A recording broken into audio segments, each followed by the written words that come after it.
among the countries here in India. What surprised me though was, we knew multinationals would share their data because multinationals had been doing that in the US for many, many years. Absolutely. What surprised me was how quickly Indian companies, Indian domiciled, headquartered companies stood up and said, count us in. Absolutely. That's India for you. And every Indian organization and multinational organizations that are based here in India, I think the opportunity to actually have India-led data, India-led benchmarks. And we are here at ITC Grand Chola celebrating the best companies for women in India. India ஒரு வல்லரசு நாடாக மாறணும் அப்படின்னு சொன்னாங்க. அதுக்கு 50% இருக்கக்கூடிய பெண்கள் அவங்க ஒரு பொருளாதார ரீதியாக ஈக்குவல் எக்ஸ்டென்ட்டுக்கு பங்கேற்றாங்கன்னா தான் இந்தியா அந்த ஒரு வல்லரசு நாடாக மாறக்கூடியங்கிறது எல்லா ஆய்வுகளையும் சொல்லக்கூடிய ஒரு உண்மை. அதுக்கு அந்த பெண் மட்டுமே அதுக்கு பொறுப்பாளியாக இருக்க முடியாது. For a woman to become career intentional and to participate in the workplace, it is not just sufficient that she has that ambition and aspiration.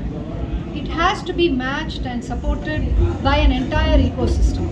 And this includes companies which place her career growth front and center amongst all their priorities.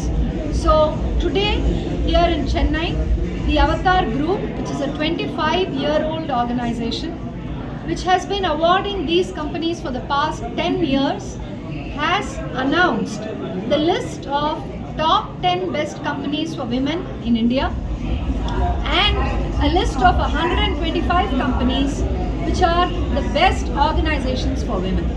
So today that's what we are here for, and we've had some incredible organizations that have shown more than a 10 percentage point increase in women's representation in their workplaces. Who was chief guest?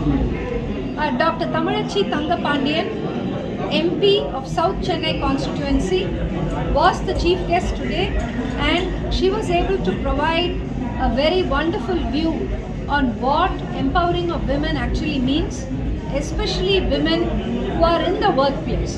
So how is empowering a woman in the workplace very different from generic empowerment, and why does the woman need such kind of empowerment was among the topics that Dr. Tamazhi Thangapandiyan spoke as the chief guest today when she gave away the awards.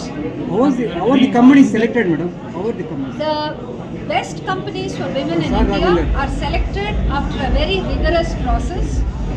It's a completely free of cost exercise, so it is a impact exercise for a company like Avatar, where we guide organizations on following the best company's principles, and then they fill out a questionnaire, and in that questionnaire they provide us data on how many women they've hired, how many women have stayed on to become leaders, how many women have returned after a maternity break, how many women are paid actually equally with that of men, and the kind of safety, security, protection, skilling, mentoring policies that the company does for the women.